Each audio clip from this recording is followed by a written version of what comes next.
বাবা, ভেবেছিলাম ষড়যন্ত্র, কিন্তু এখন বুঝতে পারছি গভীর ষড়যন্ত্র।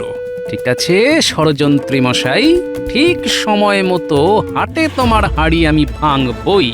তাহলে ব্যাপারটা এই দাঁড়াচ্ছে যে মহারাজকে ঈশ্বরের অবতার বানাবার ভড়ং করে মহারাজের সিন্দুক থেকে সব মোহর হাতিয়ে নেবার মতলব।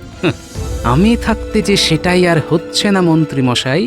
কান ধরে সব মোহর তোমায় মহারাজের পায়ে ফিরিয়ে দিতে হবে। গোপাল দাদা, তোমার কাছে আসছিলাম। আমার কাছে? হ্যাঁ, রানীমা তোমায় ডেকে পাঠিয়েছেন, বললেন খুব জরুরি। তাহলে চলো, রানীমার সঙ্গে দেখা করেই আসি, চলো। গুরুর আশীর্বাদে মানুষ রাজা উজির হয়ে যায়। রাজা উচিত হব কিনা জানি না, তবে এমন চলতে থাকলে কদিনেই যে ফকির হয়ে যাব সেটা আমি বেশ বুঝতে পারছি। তাই যেমন করেই হোক গুরুদেবকে ভাগাও, না হলে আমি একদিন ওকে রাস্তার পথটা দেখিয়ে দেব, এই বলে দিলাম। হ্যাঁ,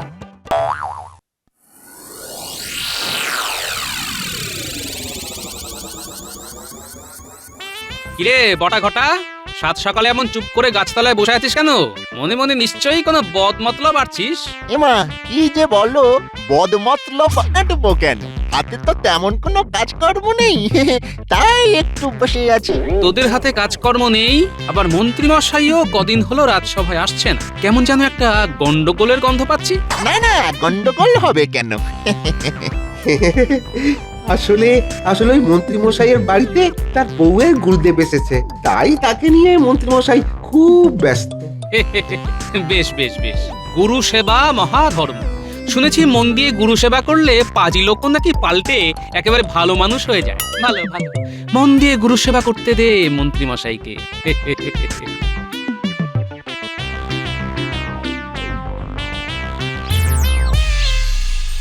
মা, আজ আমি চলে যাব। চলে যাবেন মানে?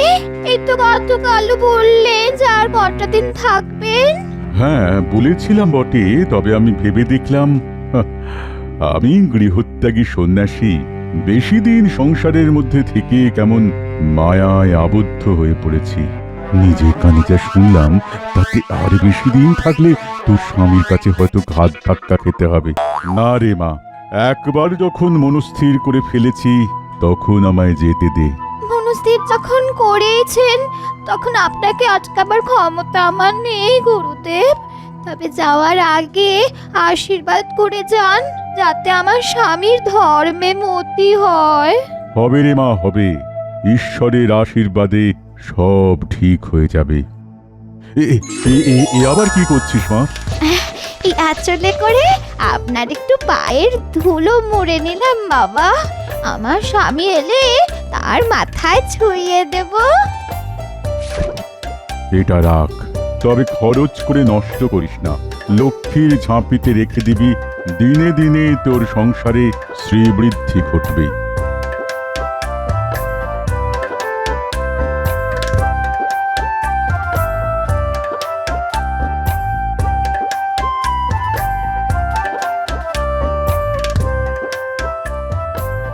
কি গো দাদু, কোথায় যাচ্ছো? ওই যে থোর বড়ি খাড়া আর খাড়া বড়ি থোর। মানে? এ মা, বুঝতে পারলি না? রাজসভায়। ঠিক ধরেছিস। দাদু, রাজসভা থেকে ফিরে এসে আজ কিন্তু তোমাকে একটা গল্প শোনাতে হবে। আচ্ছা আচ্ছা, শোনাবো শোনাবো, এখন যেতে দে দেখি, না হলে আবার রাজসভায় যেতে দেরি হয়ে যাবে।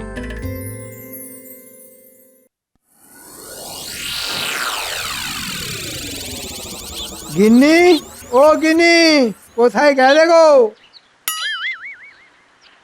কি হলো, মুখটা এমন গোমড়া কেন? গোমরা না হয়ে কি হবে, হাসি খুশি টকমগে হবে। হ্যাঁ, সেইটাই তো জানতে চাইছি, গোমড়া মুখ কেন? গুরুদেব চলে গেছেন। চলে গেছেন? হ্যাঁ, যাওয়ার সময় তিনি আমাকে একটা মোহর দিয়ে বলে গেছেন, ওই দিনে দিনে ওই মোহরই আমাদের সংসারের শ্রীবৃদ্ধি ঘটাবে। এই নাও, মাথাটা একটু নিচু করো তো দেখি। কেন মাথা নিচু করতে যাব কেন? গুরুদেবের পায়ের ধুলো আঁচলে বেঁধে রেখেছি, মাথায় ছোঁয়ালে তোমার ভালো হবে। আর যদি মাদুলি করে চরণ ধুলি গলায় ঝুলিয়ে রাখতে পারো তাহলে মহারাজ আর গোপালের লাঠি ঝাঁটা না খেয়ে মাথা উঁচু করে বেঁচে থাকতে পারবে। আহা আহা গিন্নি, কি কথাই শোনালে তুমি। সোনার মোহর, চরণধুলি, মাদুলি পেয়েছি পেয়েছি। আহা, এই তিনের দৌলতে আমি দুদিনেই রাজা উজির বনে যাব। আমি রাজসভায় যাচ্ছে গিন্নি। চলে গেল। আচ্ছা, কি ব্যাপার বলো তো? কদিন হলো মন্ত্রীর দেখা নেই। সে কি, আপনি জানেন না মন্ত্রীমশাইয়ের বাড়ি ওনার স্ত্রীর গুরুদেব এসেছেন, আর তাই নিয়ে তিনি ব্যতিব্যস্ত। না মহারাজ, আমার গিন্নির গুরুদেব আজই চলে গেছেন। তাই সবকিছু ফেলে একটা কথা বলার জন্যে ছুটে এলাম এই রাজপ্রাসাদে। কি কথা মন্ত্রী? মহারাজ, নিজেকে আজ বড় ছোট মনে হচ্ছে। কেন কেন কেন? এতদিন আপনাকে চিনতে পারিনি তাই। হ্যাঁ, আমাকে চিনতে পারোনি মানে? মহারাজ, আপনি যে সে মানুষ নন মহারাজ। মানে? বাবা, মন্ত্রী এত ধানাই পানাই করছে কেন? মহারাজ, গুরুদেব বলে গেছেন আপনি হলেন ঈশ্বরের অবতার। হ্যাঁ, আমি ঈশ্বরের অবতার নাকি? ওহ, কি যাতা বলছো তুমি? যাতা নয় মহারাজ, আর এ তো শুধু আমার মুখের কথা নয়, স্বয়ং গুরুদেবের কথা। একটু একটু পায়ের ধুলো দিন মহারাজ। বাবা, এই তো এক তুড়িতে মহারাজকে একেবারে ঈশ্বরের অবতার বানিয়ে দিল। না, ব্যাপারটা কেমন গোলমেলে লাগছে। গুরুদেব আরো বলে গেছেন, এই রাজ্যের সব মানুষ যদি সোনার মাদুলিতে আপনার মতো ঈশ্বরের অবতারের চরণধুলি ভরে গলায় পড়ে, তাহলে তাদের সকলেরই শ্রীবৃদ্ধি হবে। হ্যাঁ মহারাজ, এ আমার কথা নয়, গুরুদেবের মুখ নিঃসৃত বুলি, মানে উপদেশ। কিন্তু এই রাজ্যের অনেক মানুষেরই তো নুন আনতে পান্তা ফুরিয়ে যায়। সোনার মাদুলি তারা গড়াবে কি করে? এই কি বলছে মন্ত্রী? হ্যাঁ, রাজ্যের সব প্রজা আমাকে ঈশ্বরের অবতার জ্ঞান করে, হ্যাঁ, আমার চরণধুলি গলায় ধারণ করবে। বাবা, মানুষ থেকে একেবারে ঈশ্বরের অবতার। ভাবলেই মনের মধ্যে কিরকম পুলক জাগছে। কি হলো মন্ত্রী মশাই, বলুন, তারা সব সোনার মাদুলি গড়াবে কি করে? সোনা? আচ্ছা, মাদুলি গড়াবার জন্য সোনার মোহর যদি আমি দিই? এই তো আমার রাজা বাবু কেমন সুসুর করে হাঁড়ি কাঠের দিকে গলা বাড়িয়ে দিচ্ছে। আপনি দেবেন মহারাজ? আহা, এই না হলে ঈশ্বরের অবতার। ঈশ্বরের মতো মনের মধ্যে কত দয়া। মন্ত্রী, আমার সঙ্গে এসো, এসো।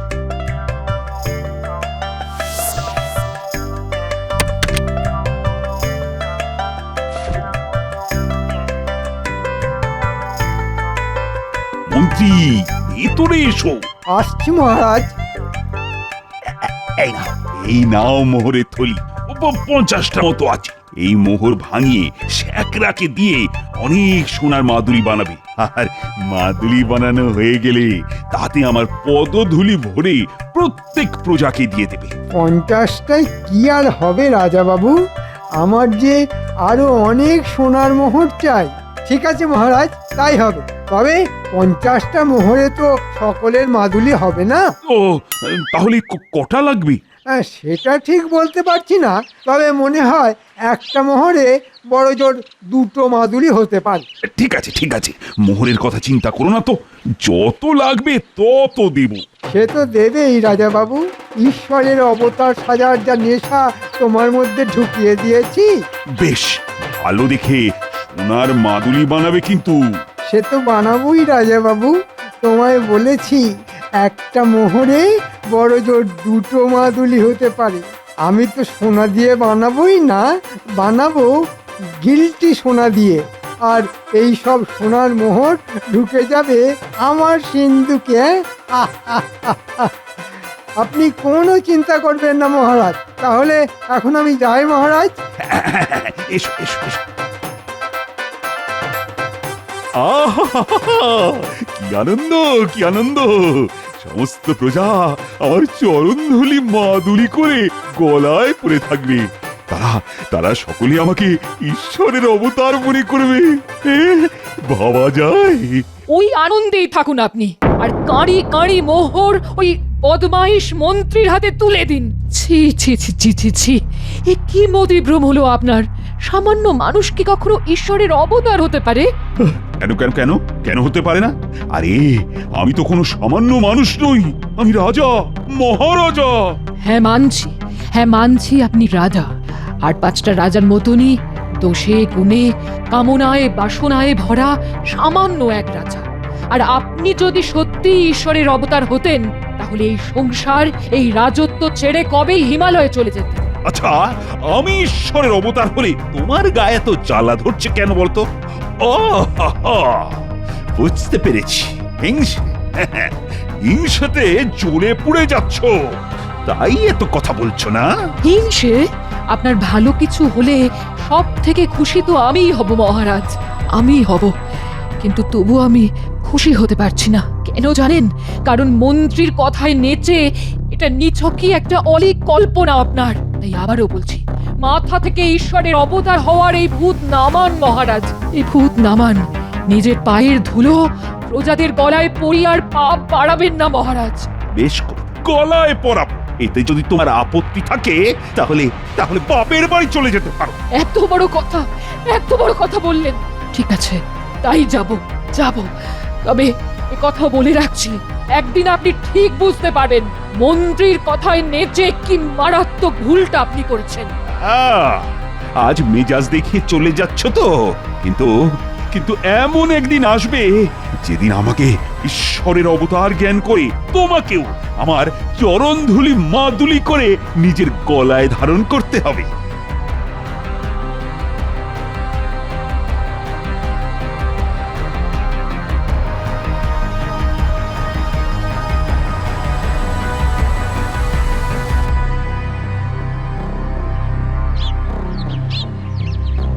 হ্যাঁ রে গুলটে, এখানে নিয়ে এলি কেন? মন্ত্রীমশাইয়ের বাগানে না অনেক ফুল ফুটেছে, চল কিছু ফুল তুলে নিয়ে যাই। সর্বনাশ, মন্ত্রী মশাই আসছে। এখন কি করব? সামনে দিয়ে যেতে হলে তো হাজার প্রশ্ন করবে। তাহলে চল মন্ত্রীমশাইয়ের বাড়ির পেছনে গিয়ে লুকোই।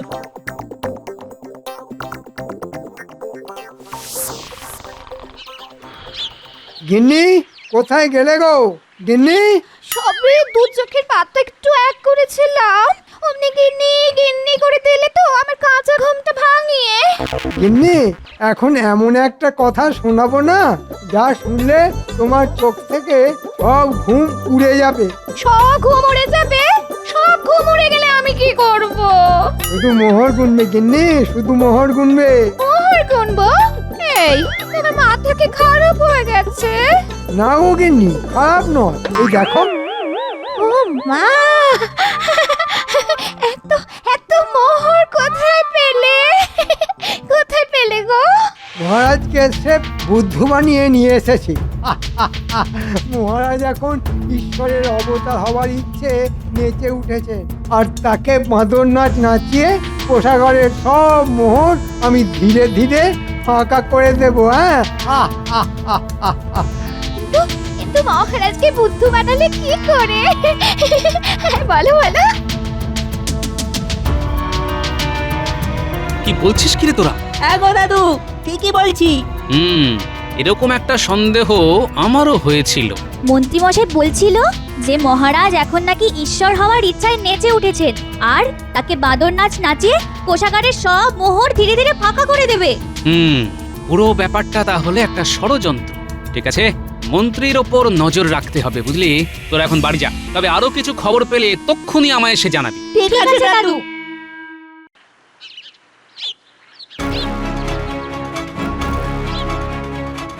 আরে মন্ত্রীমশাই, আপনি? কি সৌভাগ্য আমার! বলুন বলুন, কি প্রয়োজন? শোনো, দুদিনের মধ্যে তোমাকে নিদেন পক্ষে বড় দেখে 100টার উপর মাদুলি তৈরি করে দিতে হবে। দুদিনের মধ্যে 100টার উপর মাদুলি? হ্যাঁ, 100টার উপর মাদুলি। আর শুধু মাদুলি করে দিলেই চলবে না, প্রত্যেকটা মাদুলি হবে সোনার জল করা। এমন নিখুঁতভাবে সোনার জল করতে হবে যাতে খালি চোখে দেখলে মাদুলিগুলোকে আসল সোনার বলেই মনে হয়। খুবই কঠিন কাজ। তাই তো তোমার কাছে আসা। আচ্ছা আচ্ছা, চেষ্টা করব।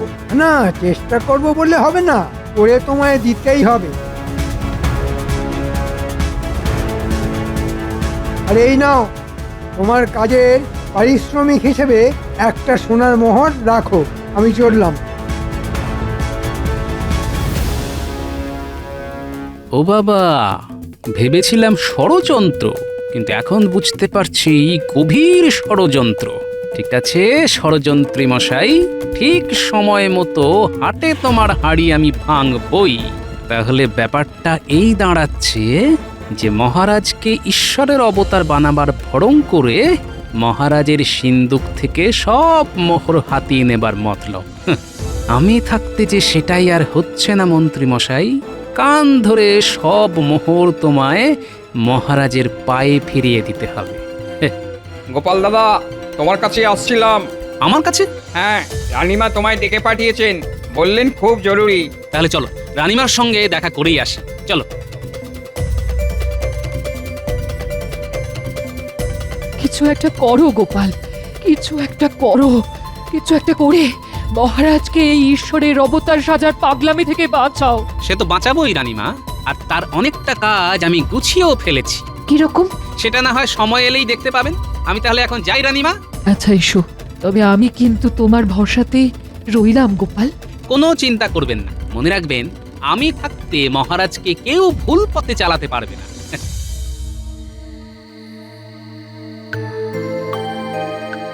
শ্যাকরামশাই, শ্যাকরামশাই বাড়ি আছে নাকি?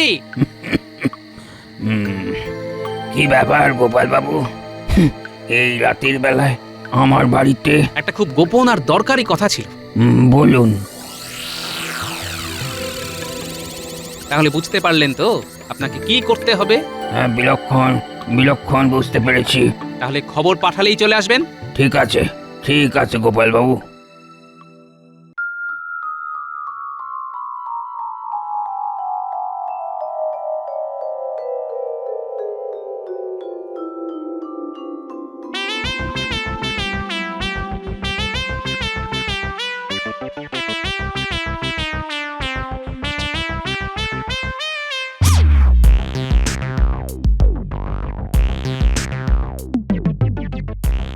ভেতরে আসবো মহারাজ? এসো এসো এসো। এই গামলার ধুলোয় আপনি পা ঘষে দিন মহারাজ। মাদুলিতে ভরে এই ধুলো আমি 100টা প্রজাকে দিয়ে দেব। তারা মাদুলি গলায় পরে আপনার সামনে এসে দাঁড়াবে। তাই নাকি? কিন্তু কিন্তু বাকি প্রজারা? সকলেই পড়বে মহারাজ, তবে ও, আরো মোহর লাগবে তো? আরে ঠিক আছে ঠিক আছে, দিচ্ছি দিচ্ছি। এই নাও, এতে আরো 100 মোহর আছে। জয় ঈশ্বরের অবতারের জয়। জয় জয় মহারাজের জয়, জয় জয় মহারাজের জয়, জয় জয় মহারাজের জয়। দূর বেটারা, কি সব উল্টো পাল্টা বলছিস? বল ঈশ্বরের অবতারের জয়, জয় ঈশ্বরের অবতারের জয়। মহারাজের জয় হোক। অর্বাচীনের মতো মহারাজের জয় হোক বলে গলা ফাটিও না গোপাল, বরং ঈশ্বরের অবতারের জয় বলে গলা ফাটাও, তাতে তোমার ভালো হবে। তাই নাকি? কিন্তু মন্ত্রীমশাই, সবকিছু যাচাই না করে আমি তো গলা ফাটাই না। কি যাচাই করবে? মহারাজের ঈশ্বরত্ব?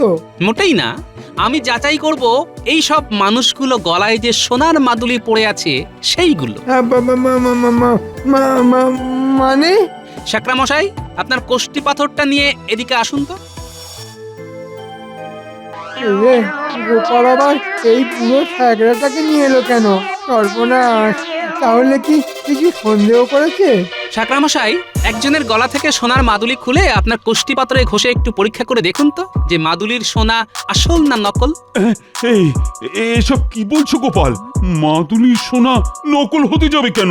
অধৈর্য হবেন না মহারাজ, একটু পরেই সব কিছু প্রমাণ হয়ে যাবে। এই না হলে গোপাল।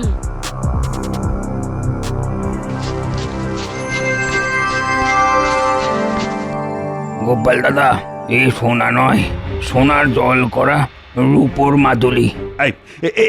তুমি কি বলছো কি বুড়ো শ্যাকরা? ঠিকই বলছি মহারাজ।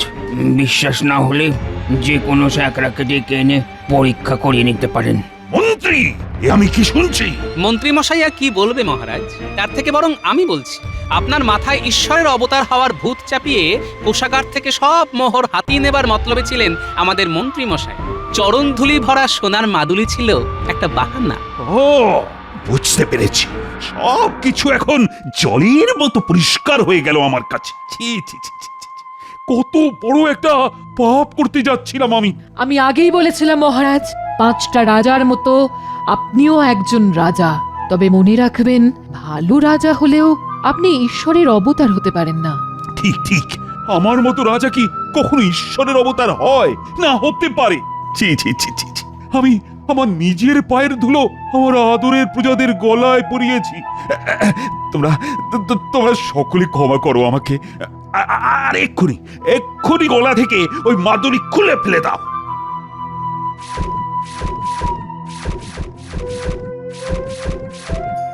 এই ফাঁকে কেটে পড়ি বাবা।